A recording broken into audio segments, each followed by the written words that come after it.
Let's begin by defining, at long last, what wokeness is. Here is how Sitch defines it, while explaining how it is different from left-wing movements of the past.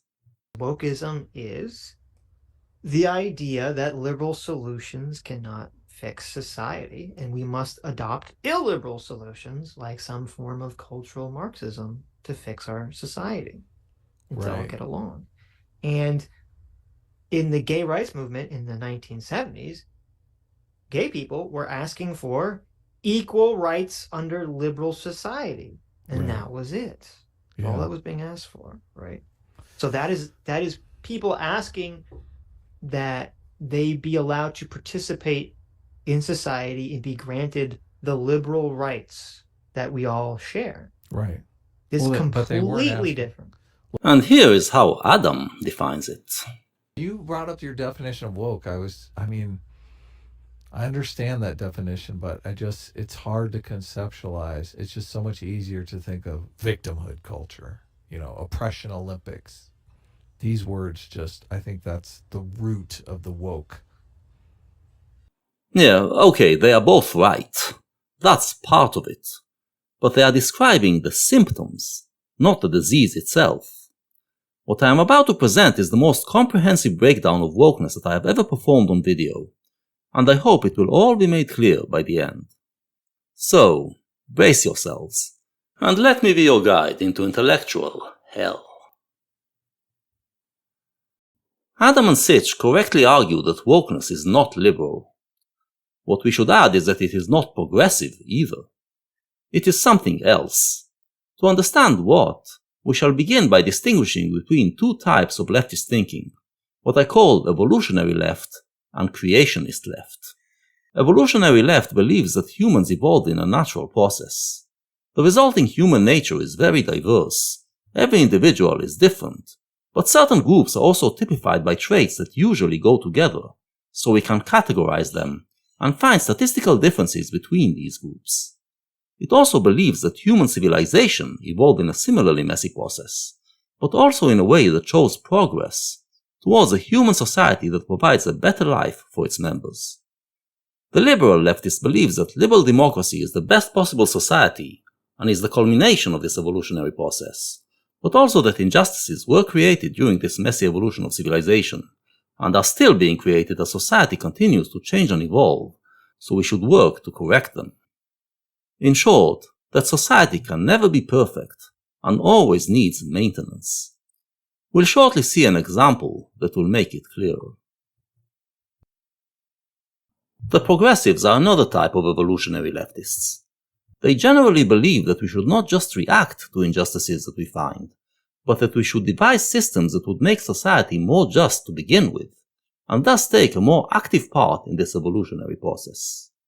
Also, since this belief in progress was born in the late 18th century, before Darwin, some progressives believe that the nature of man is good, compatible with life in a utopian society, and therefore we should progress beyond liberal democracy and create a utopian state.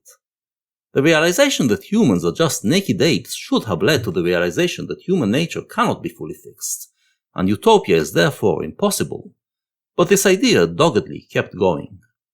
It finally collapsed after the 1960s, as utopian progressives could no longer justify their views. This is when creationist leftism offered a new home for radicals. Creationist leftism doesn't believe human nature is messy and animalistic. It regards humans as being good by nature, but also as very malleable, prone to have their behavior totally constructed and shaped by society. And it doesn't regard human civilization as having evolved, but as the result of a single act of creation, sometimes in the ancient past, that divided humanity into two classes, one oppressor and one oppressed. The dominant class then created language and concepts designed to maintain its dominance, and this language defines us, shapes us, and controls our thinking to this day. Which means that there is no progress. Any seeming progress is only on the surface, while the initial structure remains intact, meaning that society remains as oppressive as it was. Western liberal society, then, is merely the culmination of this civilization, which means that it is the highest form of oppression, and must be brought down in order to bring true justice. If we take creationist feminism as an example, it believes that thousands of years ago, the patriarchy was formed. The patriarchy makes males the ruling class and females the oppressed class, and to maintain itself, it created the concept of gender. That is, that man, the human male, is characterized by more than just a biology, but has a whole set of behavioral attributes, and the same goes for the woman. These gender attributes, claim the creationist feminists, actually have nothing to do with male and female nature, but were entirely constructed by the patriarchy, designed to ensure the dominance of men.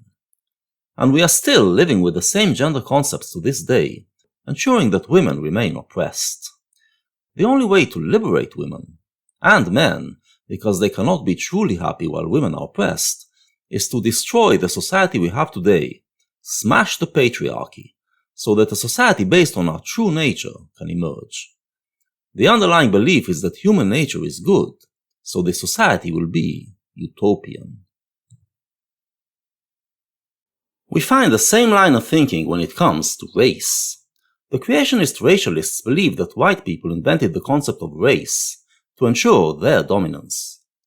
The white race is the one that all the positive traits are attributed to, while other races have been marked with inferior qualities. Whiteness, the name of this oppressive structure, was thus imposed on all of us, and dominates the way we think. Western liberal society is the culmination of whiteness, and therefore must be destroyed to bring the utopia. We heard Sitch claim that the battle for gay rights in the 70s was a liberal battle, merely asking to allow gays to have equal rights in a liberal society. That's not entirely true. It also had a creationist side that believed that heteronormativity, basically bourgeois family values, is the structure that must be destroyed to bring utopia. This ideology was amplified by right-wingers, who tarred all gay activists with it, and it brought an anti-gay backlash in the 80s. It was then that liberal gays took over the fight, in the 90s, and got equal rights, including the right for same-sex marriage. And once gays started to get married, it completely destroyed the creationist gay movement, because it meant that gay people accepted heteronormativity, became part of it. This is why you rarely see them in the current culture wars. That gay cake thing is all they had. This all sounds reminiscent of neo-Marxism, and there is influence. We heard Sitch calling it cultural Marxism. Except it isn't. It's wrong to refer to it as Marxism. Marxism is evolutionary leftism. It believes in progress. It wants to overthrow liberal society, yes, but it also believes that this society is better than what came before, and that it was the thing that created, within it, the forces needed to take us to the next and final stage, the stage of communist utopia. Thus, the Marxists can find things within our world that they regard as positive. The creationist leftist, on the other hand, is totally alienated to our world. Everything in it is felt as a lie designed to oppress them. They don't trust their own instincts and preferences, because they believe that they, too, were instilled in them by the oppressive structure. They cannot pursue their individual happiness because they see it as affirming the ruling order. They cannot partake in any form of fun, but merely criticize it and tell us why it's problematic that we enjoy it. The only hope left for them is that one day, somehow, the structure will fall and our true nature will be liberated. But they have no idea what that true nature is, because it is completely covered up and twisted by the language of the oppressor. Actually, there is one thing in their world that they do perceive as real, one thing that they can hold on to, and that is their victimhood. Because victimhood is the only connection they supposedly have to their true nature. The fact that I feel miserable in this world, they believe, can be explained only as my true nature calling from within, begging to be liberated. This is the cause of what Adam and Sitch call victimhood culture. The creationist leftists define themselves by their victimhood, because that's the only truth they have. Their personal experience is that certain things in this world make them feel bad, so it must be because their true nature is telling them that these are the instruments of oppression, which we must overthrow. Of course, none of this makes any sense, because our personal experience is also largely shaped by the language and culture we grow into, the false consciousness that was imposed on us. So how do they know that their experiences of victimhood aren't also constructed? But don't look for logic in creationism.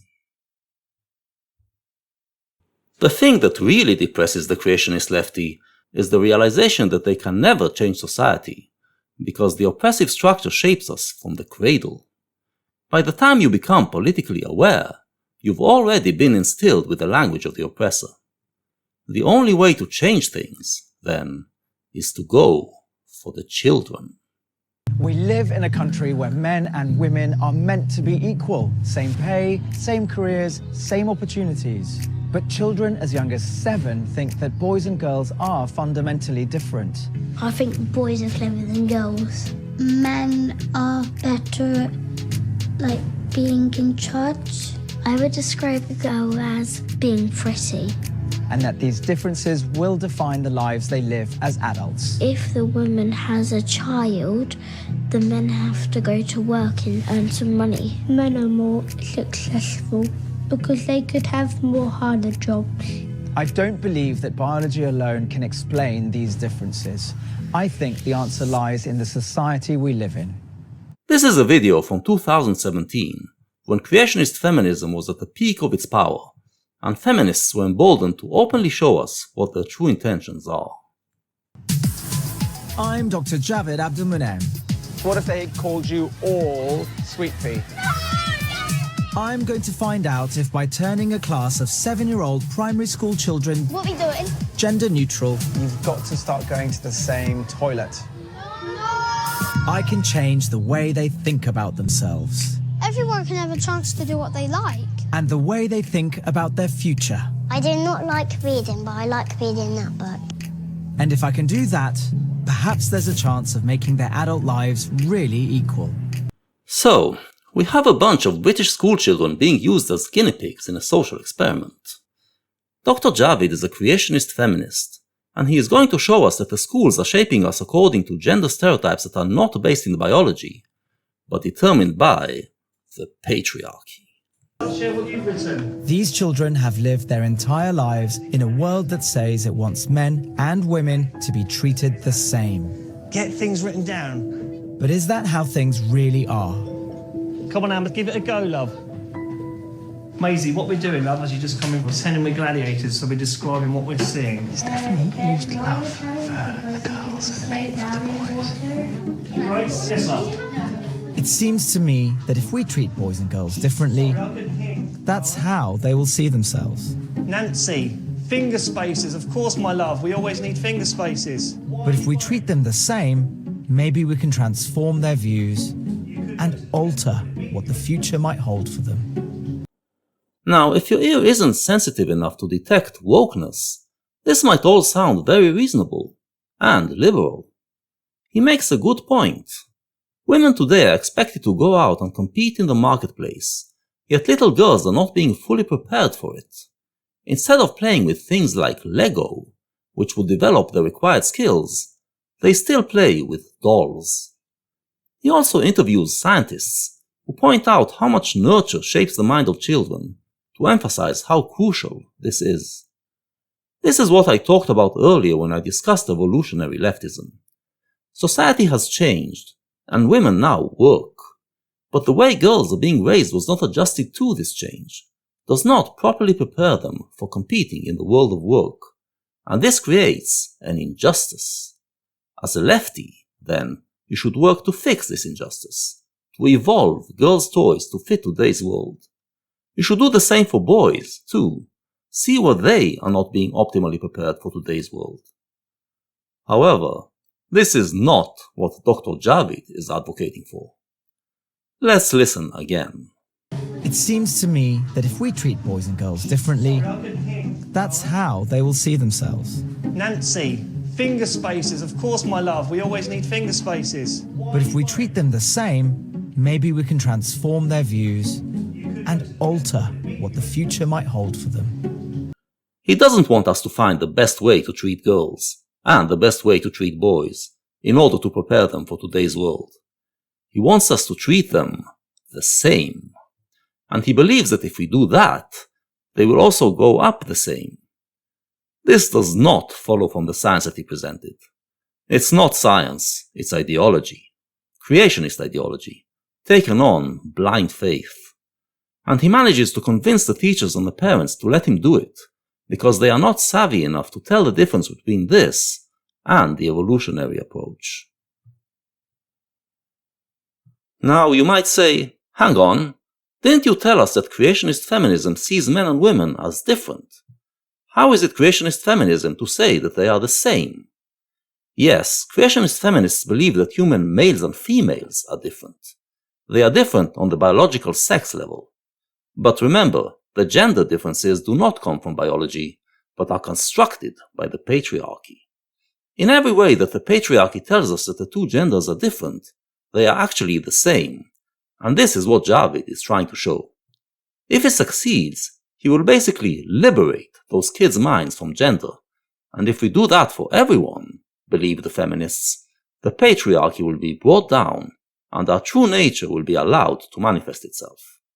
They can't tell us what that nature is, but they do know one thing. When male nature was allowed to rule, it created inequality and injustice. So the female nature, which feels victimized by this, must be the one that is about equality and justice. In the utopian state that will emerge after the fall of the patriarchy, then, we will have true equality. In other words, a society in which women reign supreme. Where does this pedagogical logic lead to? Observe. These children have such different ideas when it comes to strength, and there really is no reason for it. I want them to understand just how similar they are in terms of physical strength, even if that forces the boys to challenge the belief that they will always come out as the strongest. So, I've built a little surprise for them on their playing fields. I want you all to line yourselves up from strongest to weakest. Go. Knowing that these children are more or less equal when it comes to their biology, this isn't really about strength. Right, thank you very much for doing that. Now come back together. I believe it's about the children's self-confidence and levels of self-esteem. So, I'm going to ask each one of you to tell Mr. Andre and I what you think you're actually going to score. Ronnie, what do you think you'll score? 10. 10. Our test showed that the girls massively underestimated what they thought they could achieve. Lexi, have you had a go? Come on, Lexi. Lexi estimated that she would score just 5 out of 10. You can do it, Lexi.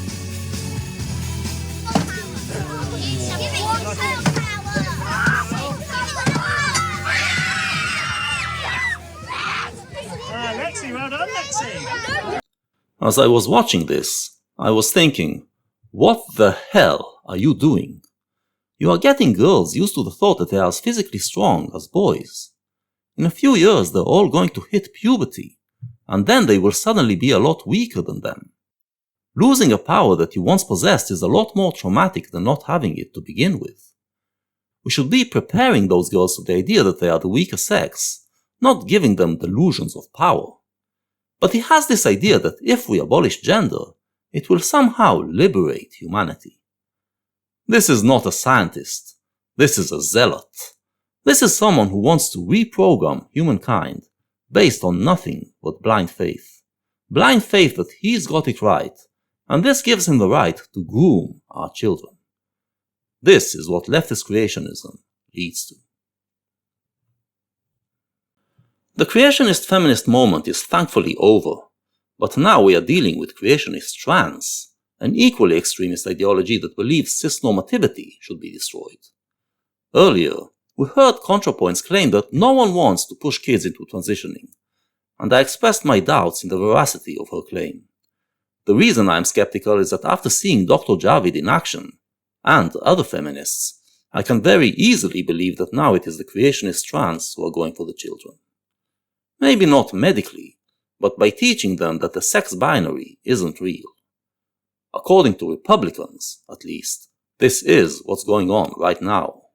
The left is attacking our children, pushing sex talk, transgender extremism, and noxious politics in our schools. We should reject this demonic assault on the innocence of our children and stand fast against leftist efforts to mutilate their bodies and minds. Stop confusing our babies with your groomer gender ideologue. The right wing have really lost their minds over this, and they are portraying the situation as much worse than it is. But I have seen some teachers bragging on TikTok that they are pushing this stuff on children. And since I know how crucial it is for the woke to get to the children, I'm assuming that there is some truth to the Republican accusations. Where the conservatives get it wrong, however, is that they regard this grooming as stemming from some sort of sexual fetish, when in fact it comes from something a lot more dangerous, from these teachers' belief that they are bringing utopia by liberating our children's minds from the oppressive cisnormativity. This is creationist leftism, then, and it has been around, in this form, since the late 1960s. But this is not yet wokeness.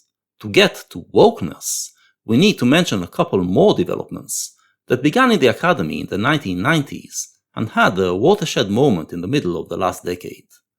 First of all, the creationists started using postmodernist techniques of manipulating language in their attempt to undermine liberal language. If we take feminism as an example again, they used it to attack the concept of gender. Professors showed their students that they cannot provide a clear definition for the terms man and woman, and told them this proves that these concepts aren't real, but a construct. And the students, like most people, were ill-equipped to resist this sophistry. Yeah, it is difficult to define, these categories and these things simply. That's what I've always said. I mean, you could do the same thing for what is a door? What is a chair? Have this fucking hour-long conversation on trying to come up with a definition of a door or chair that encompasses every possible permutation of doors and chairs, but doesn't include things that are similar to doors and chairs. And it's because that's not the way that human categories work whatsoever. Yeah. Yeah, Sitch gets it, but let's nail it down. Traditionally, it was believed that every word can be clearly defined. Aristotle, for instance, defined the word human as a rational animal. Humans have other attributes, of course, but these are the two attributes that are essential to the category human, according to Aristotle. This means that every member of the category human is both rational and animal, and also that every being that possesses both of these attributes is human. This approach to language is called essentialism. But in the 20th century, philosophers came to the conclusion that language doesn't work like that. You cannot find a definition that will encompass all the members of a category and exclude all non-members, because reality is too messy and diverse to be so neatly categorized. Every word, therefore, has multiple meanings, and the meaning of it in each instance is determined by the context. Let's take the word fruit as an example. Fruit is what we call the part of the plant that contains seeds, and also what we call food that grows on trees. These two attributes usually go together, but not always. So, if we use the word in the first sense, it includes watermelons. If we use it in the second sense, it does not include watermelons. The word does have a clear meaning in each of those two cases, but the meaning is derived from the context, which lets us understand which meaning we are using. So the fact that we cannot provide a single, all-encompassing dictionary definition of the word fruit doesn't mean that we can't use it in a sentence in a way that is clearly understood. Unfortunately, because most people still think along traditional, essentialist lines, they expect words to have clear definitions that apply in every instance, and this allows those creationist professors to manipulate their students and get them to believe that words like man and woman are meaningless. Affecting the minds of some young students, however, wasn't going to change things. What made the difference was social media. This gave the creationists the power to, as they see it, wake us all up to the oppressive system we are trapped in, make us all woke. It gave them the power to group together and try to do to all of us what Dr. Jabi tried to do to these children, force us to adopt their language and thus their logic. This is what cancel culture is about. The woke are trying to eliminate and terrorize anyone who dares to use the wrong language, even if it's just one word, so that their language takes over. But they also believe that their language is not completely liberated yet from the concepts of oppression, so they constantly try to purify it, and anyone who isn't woke to the changes and uses the concepts of yesterday runs the risk of being cancelled. This is one development. The other is intersectionality. Intersectionality was invented in the early 90s by black feminists who noticed that there were several creationist factions on the left and suggested that they combine forces to fight together against the oppressive system, fight against what feminist bell hooks called the imperialist white supremacist capitalist patriarchy. Sounds very noble, a camaraderie of the oppressed, but note what is actually happening here. The different factions are not put on the same level. In fact, they are all being erased, and the oppressive structure, as they define it, is reduced to being a mere adjective of the patriarchy. What intersectional feminism is actually saying to the other factions is, you are fighting the wrong enemy. It is the gender roles constructed by the patriarchy that have made men racist, imperialist, and capitalist. Forget about fighting those derivatives. Help us abolish gender, smash the patriarchy, and this will fix men, and thus bring down imperialism, white supremacy, and capitalism.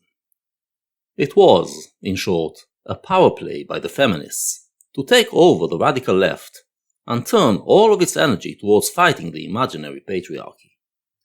If we go back 10 years, it looked like this takeover was successful. Feminism dominated radical leftist talk, and it was all about bringing down the patriarchy. Alas, once they introduced intersectionality, these feminists allowed not one but two Trojan horses into their camp. The other factions didn't give in so easily.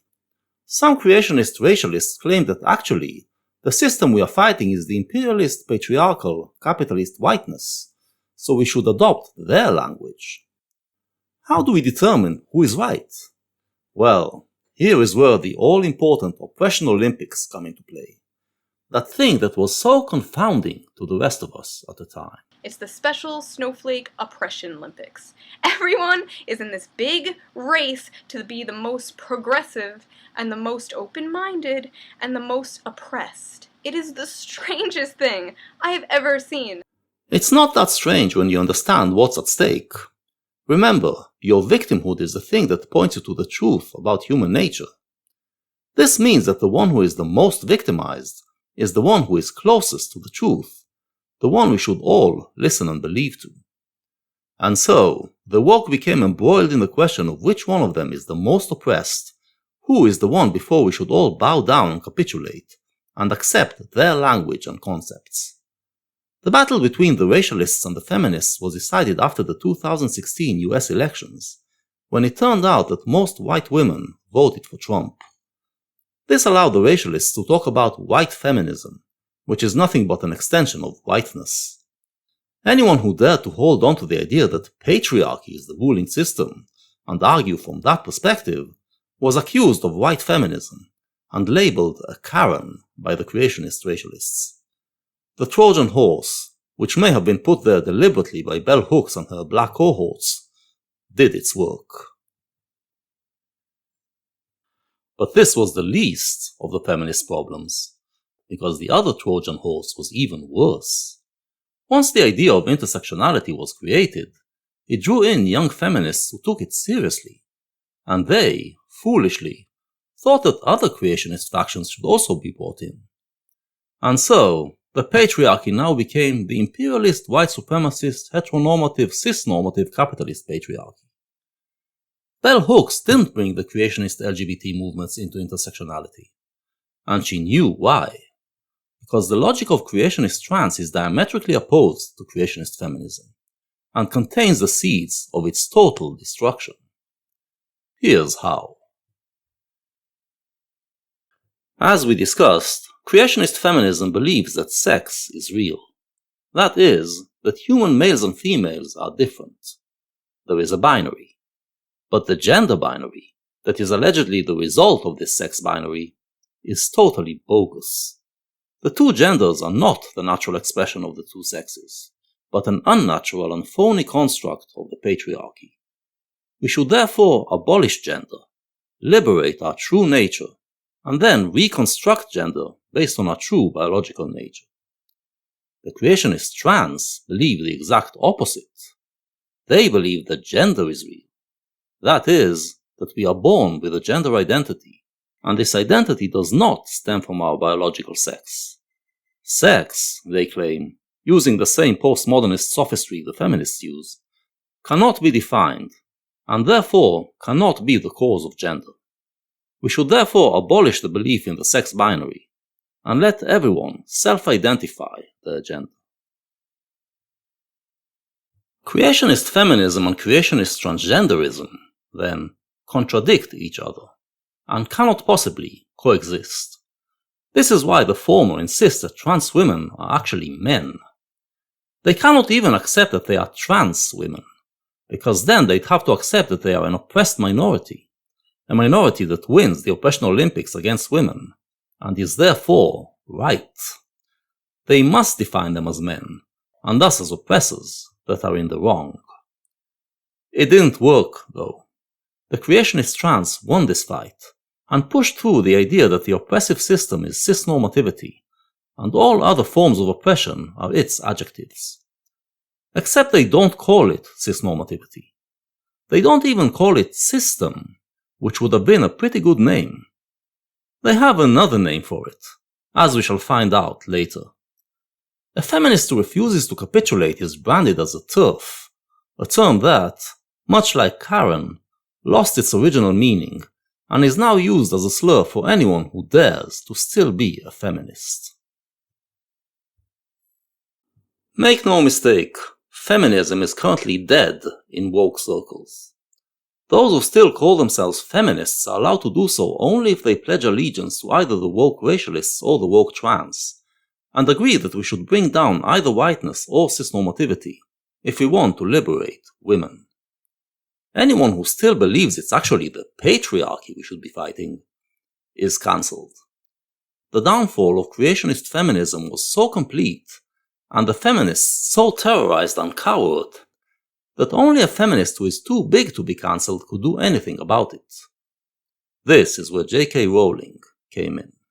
So when I first became interested and then deeply troubled by what I saw as a cultural movement that was illiberal in its methods and was